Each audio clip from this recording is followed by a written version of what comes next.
It's 1 o'clock, so let's start our last tutorial for the semester.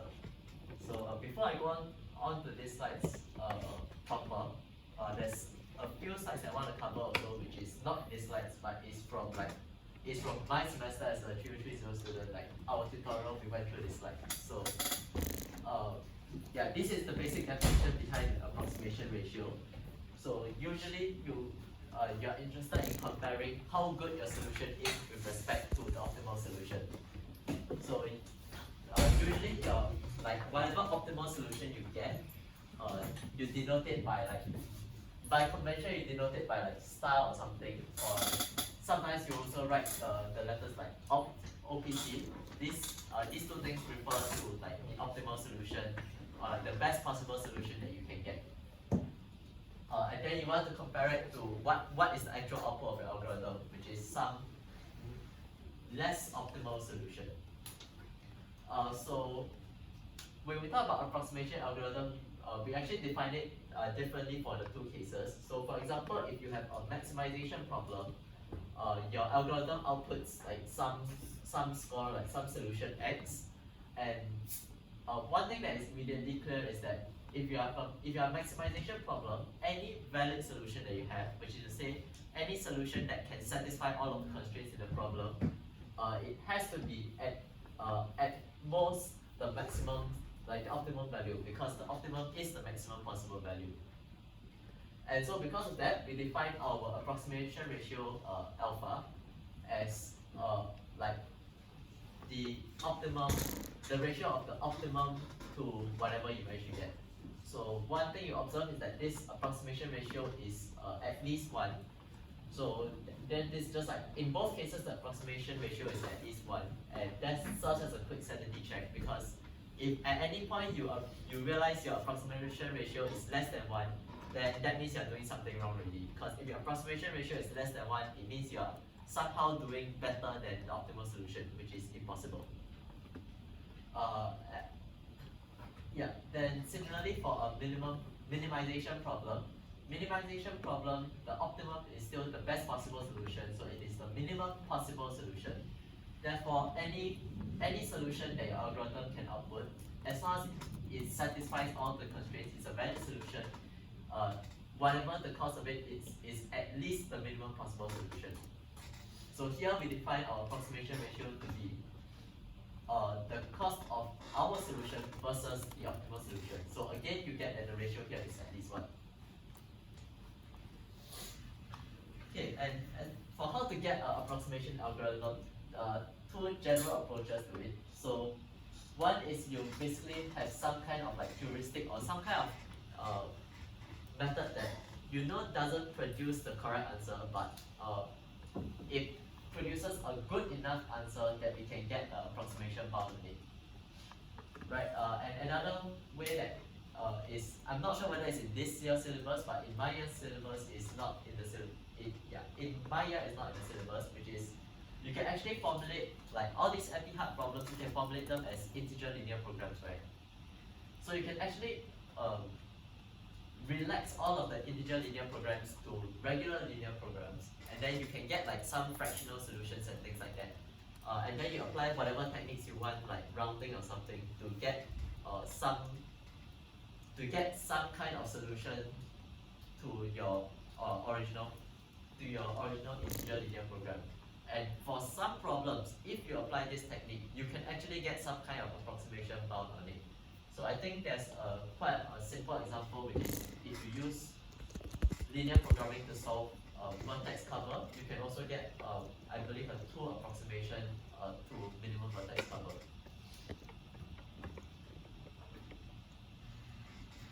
Okay, how to analyze your greedy heuristic algorithm or whatever. So the biggest challenge when you do things like this is that you actually have no knowledge of what the optimal solution actually looks like. You only know what your algorithm is trying to do, and you know that it is either like at most optimal solution or at least the optimal solution. So these things are trivial already, but it's just the other side of inequality is something that is a little bit tricky to bound because there's no like standard way to go about doing it. It's all about what exactly is the algorithm you have written and what are the properties you can infer from the algorithm. So you want to get a worst case guarantee for all possible instances, which will form your approximation ratio, because your approximation ratio is basically an upper bound on this ratio across all of the possible problem instances, right? Like what is the worst possible x that your algorithm can output with respect to the optimal solution. Right, back to the slides. So our first question is just to recap a bit on the definition of the approximation ratio here. So now we are considering a problem of computing the minimum number of bits to delete from some array to make it sorted. So there's nothing really special about this problem, it's just something that we made up on the spot for this question. So suppose we have some amazing algorithm for this problem that can answer correctly if the solution is non-zero, but if the solution is in fact zero, there is a chance that it might return 1 instead. And what is the algorithm's approximation ratio in this case?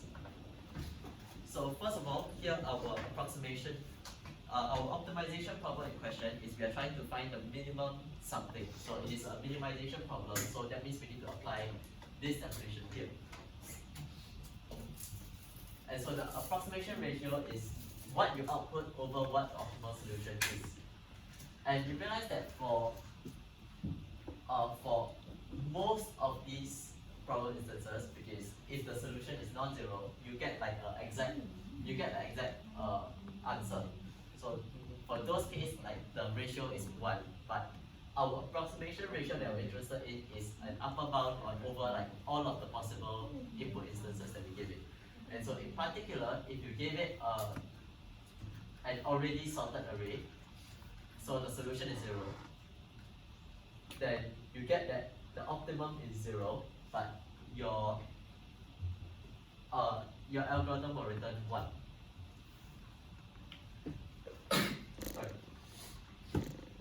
And so in this case, the approximation ratio is 1 divided by 0 is like basically undefined, right? So the model answer here says that it's infinity, but sorry, it's infinity. But more specifically, we can also say that the approximation ratio basically it doesn't exist because there's no upper bound on it. So the approximation ratio is the ratio between the algorithm's output and the optimal solution in the worst case. So for a sorted array, because the optimal solution is 0, then you have 1 over 0, so you can consider ratio to be infinity, or basically it doesn't exist. Right, so question 2. Now we have a greedy algorithm that was discussed in a lecture for the set cover problem. So we call this algorithm greedy set cover. So now we consider a set cover instance where you have 14 elements in your universe, and then your sets that you have is basically all these here. And I've written them out like visually on whiteboard here, so you can sort of visualize what these sets actually look like. So question 2 is fairly straightforward. It answers what is the optimal solution to set cover for this instance. And in this case, it's quite clear that the optimal solution basically involves S4 and S5, because if you take S4 and S5, S4 has half the elements, S5 has the other half the elements. You put the two of them together, they cover all the elements. And so you have a set cover of size 2, and all that's left is show that there's no set cover of size 1. And that's also quite obvious because there's no single set that covers everything. So the optimal solution here is S4 and S5. Yeah. So again, S4 and S5 because the two sets cover all of the universe elements, and you can't do any better than that, because if you could do better than that, that means you have a set that can cover everything, but we don't have such a set. Okay, now we build on top of question 3. So question 3, Yeah, we're going to talk question 2 to get question 3. So now we want to run greedy set cover on this instance here, and we see what we actually get from this instance.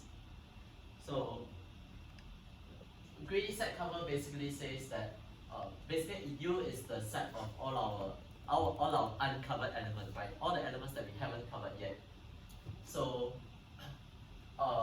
basically this greedy set cover is as long as you still have some uncovered element, so while U is not an empty set, you pick some set from the collection that you have, and you pick a set that maximizes the number of elements you can cover with that set. So for example, in the very first iteration, your S1, in the very first iteration, all of the elements are not covered yet. So S1 will allow you to cover 2 elements, 1 and 8. S2 allows you to cover 4 elements, 2, 3, 9, and 10. S3 lets you cover 8. S4 and S5 lets you cover 7 elements each. So in this case, your greedy set cover algorithm will first pick S3, right? Because it can cover 8 elements. Then you've covered 8 elements already, then you are left with basically 1, 2, 3, 4, and 7, 8, 9, 10 that are not yet covered. Then on your second iteration, you again look at how many elements can each set cover. Like how many of the uncovered elements can each set now cover. So S1 can still cover 1 and 8, so it will still be able to cover 2 more elements. S2 can cover 4 more elements. But if you look at S4 and S5, they can each only cover 3 more elements. So in your second iteration of your greedy set cover, you will end up taking S2, right? And then on the third iteration, S1 can cover the last 2 remaining elements, 1 and 8, whereas S4 and S5 can still only cover 1 or 8 respectively. So on your third iteration, you will pick S1, and that's what your greedy set cover algorithm will output. So it will output S1, S2, and S3.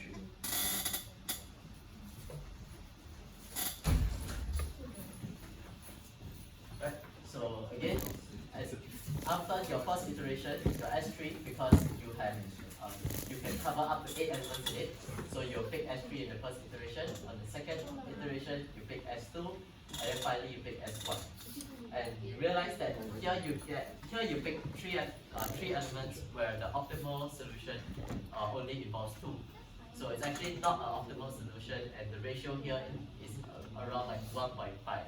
So just this one problem instance alone is not really enough to help us determine what the actual approximation ratio is. But if you just look, like try and spot the pattern behind how this problem instance was constructed. So basically you have like 1, then 2, then 4, and so on. And your last 2 set is basically consists of like half the elements and then the other half of the elements.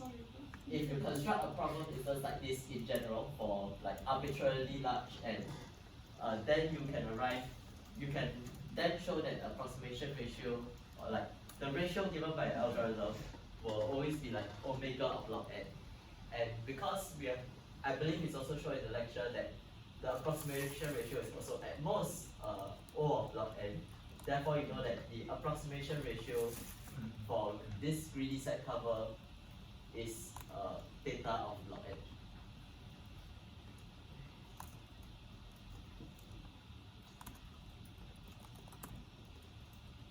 Yeah, any questions so far? If not, then let's move on to the fourth question here. So fourth question talks about a dominating set problem. So dominating set in the graph is a subset of vertices such that for any vertex in your graph, either the vertex is in your dominating set or some neighbor of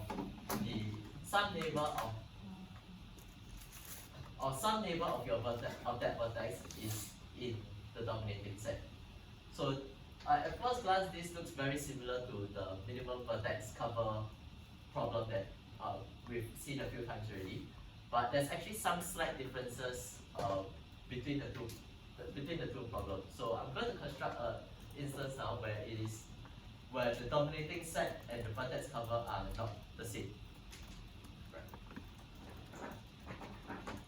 So the instance you can consider here is basically consider like a cycle of 5 vertices. So 1, 2, 3, 4, 5.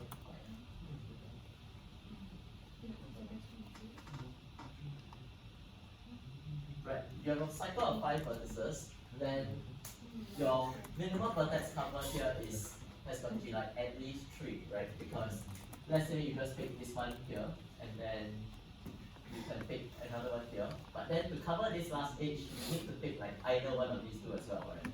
So the minimum vertex cover in this case has to be 3 at least. On the other hand, for a dominating set, you can actually just pick one here and one here, and this is actually a valid dominating set. So you can get a minimum dominating set of size 2, whereas you can only get a vertex cover of size at least 3. Right, so I hope that highlights the difference between these two problems here. So this question here asks us to find O of log n approximation for finding the smallest dominating set, where n is the number of vertices, and the hint given to us here is to reduce it to the set cover problem. So the reduction that we'll give here is as follows. For every node in our graph, we'll construct a set SV consisting of basically the vertex itself, along with all of its neighbors, along with all of its neighbors.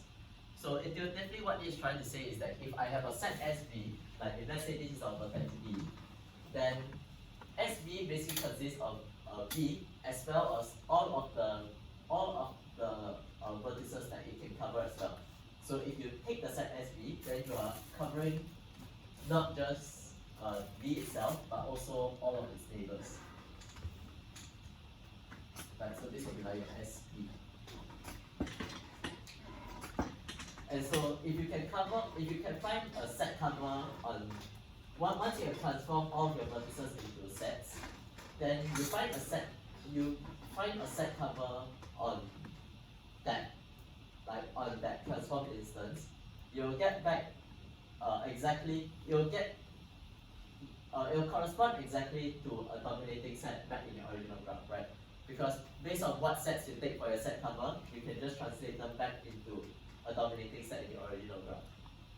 And so, if you can just use some greedy log n approximation for your set cover, you can get exactly the same result for a dominating set here. So at this point, I want to stress that this only works because there is like exact one-to-one correspondence between the size of the set cover and the size of the dominating set here. So for other types of reductions where the solution is not exactly one-to-one mapping, this kind of technique might not apply as well. So for example, if you want to show that let's say the maximum independent set, and you have a reduction to minimum vertex cover,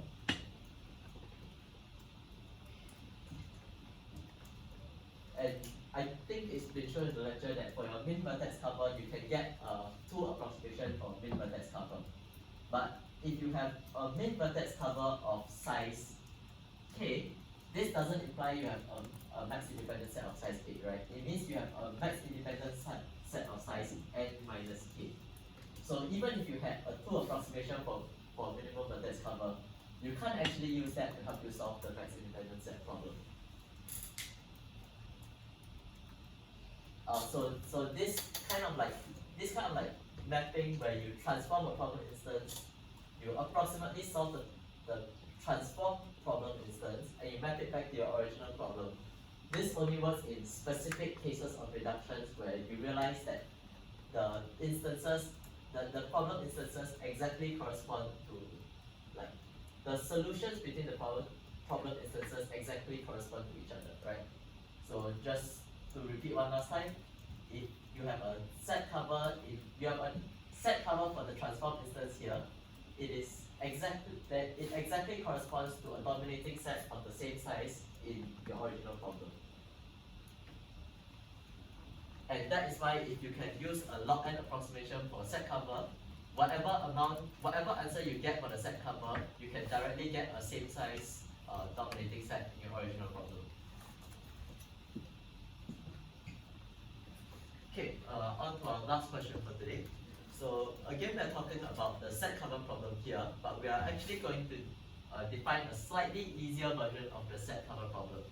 So we are given this additional promise, we are given an additional condition that in our input instance, each element in our input is going to occur in at most f number of sets. So for example, vertex cover can be expressed as a special case of this restricted set cover where f equals to 2. And question 5 here asks us to give an f approximation algorithm for this simplified version of the set cover problem. And the hint given to us is to generalize the greedy algorithm for vertex cover. Right, so before I move on, just one thing to note is that our f here is basically, we want it to be some kind of constant. So we've seen that our set cover, we have a O of log n approximation, and hopefully by making this problem easier, where each element occurs at most f sets, we want to try and get a better approximation ratio, which is now bounded by f, which is a constant. Okay, so for this question, the approximation algorithm is as follows. So you let U be all of the uncovered elements that you have so far. And then as long as you still have some uncovered element in your universe, you choose some arbitrary uncovered element that you had. You add all of the sets that contain that element to your set cover, and then along the way, if you have covered any additional elements while adding those sets, you can remove those elements from U as well. And finally, when you have covered everything, you return the set cover that you have. So this is kind of similar to the greedy algorithm for vertex cover that we have seen in the lecture.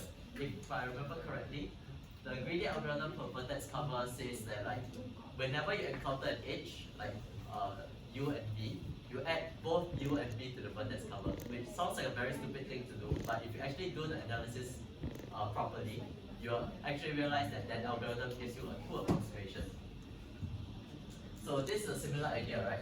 We are taking some uncovered element, you add all of the sets that contain that element to your set cover, right? It actually, to get a valid set cover, you only needed to just add one of the sets that contain I. But here we're adding all of the sets that contain I to your set cover, and along the way, if you've covered any other additional elements, you remove those from the universe as well. Then, to prove the correctness of this approximation algorithm, there's basically two things that we need to show. So the first thing that we need to show is that whatever is output from your algorithm does actually satisfy the constraints of the original problem. So whatever you output from this approximation algorithm does have to be a set cover.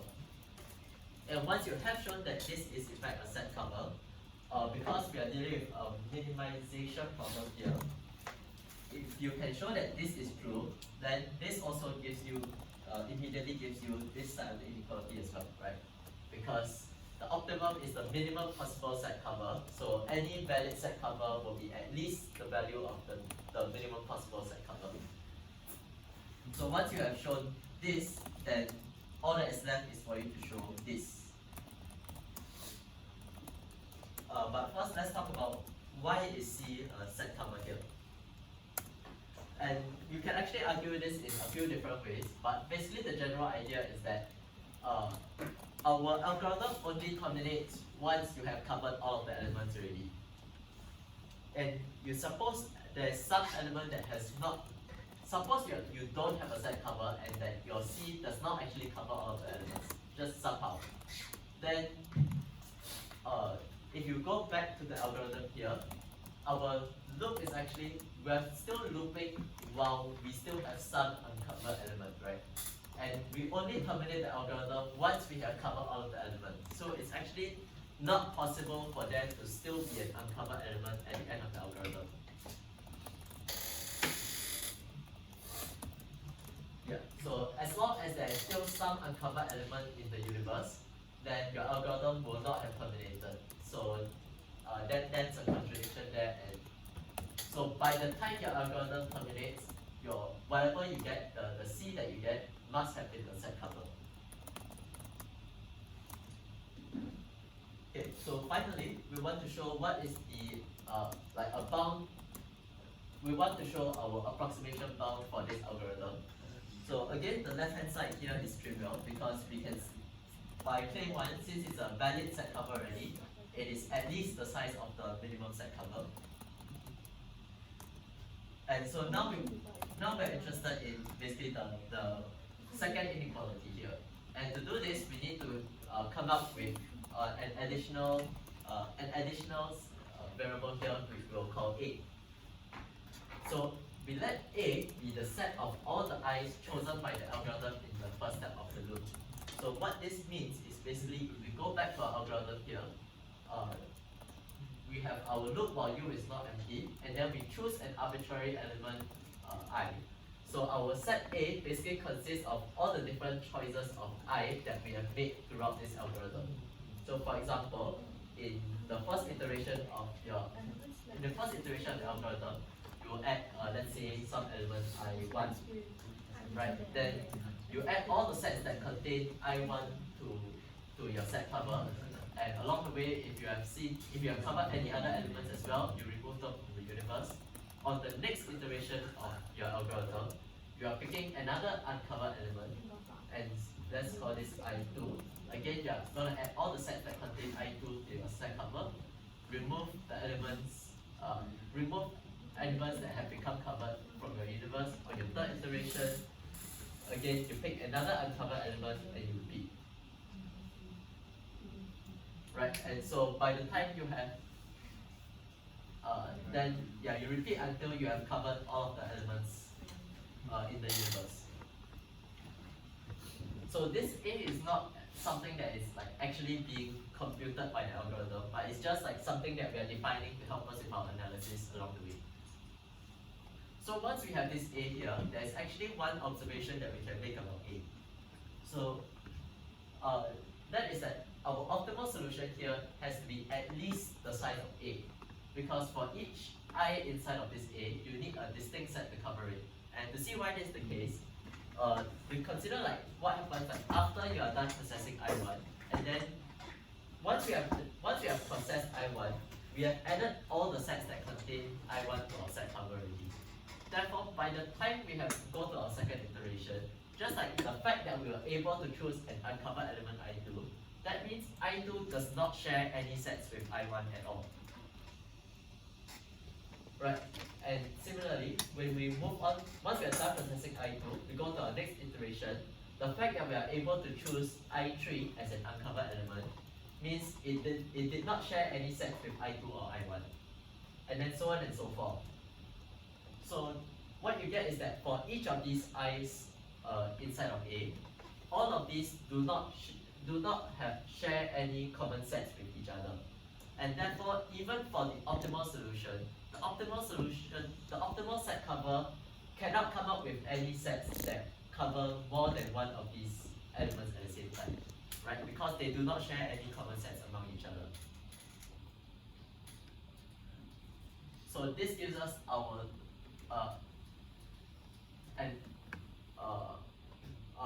upper bound on the size of A, which is that A is at most optimal, the optimal size. Or equivalently, the optimal solution is at least the size of A, right? Because each of these i's you need to have a set to cover that I specifically. Then now we're going to make another observation, because A is not what our algorithm returns. What our algorithm returns is actually C. So we need to find some relationship between C and A. And in this case, now we are going to make use of the promise that was given to us in the problem description, that each element in the universe occurs in at most f sets. So therefore, each I that you pick here also occurs in at most f sets. So when you process I1, it occurs in at most f sets. So at most f sets get added to C. When you process I2, also at most f sets get added to C. When you process I3, at most f sets get added to C. And therefore, at the end of the algorithm, whatever is the size of the C that you get is at most f times the number of elements in A. And since we know that A is at most the size of the optimum set cover, this is also f times optimum. Then finally, you combine it with the trivial claim that C is a valid set cover. This is at least optimum. Then you can get that basically optimum is that C is between optimum solution and f times optimum. And therefore you have an F approximation algorithm.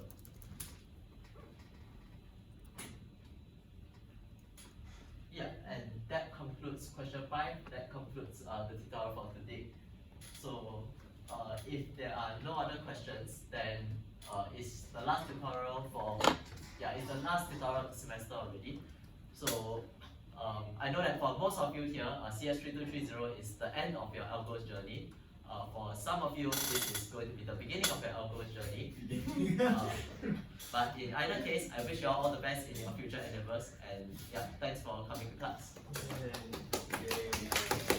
Sorry, I have a question on the time. Danny, what do you question? What do you think? I see you didn't buy any cookies, so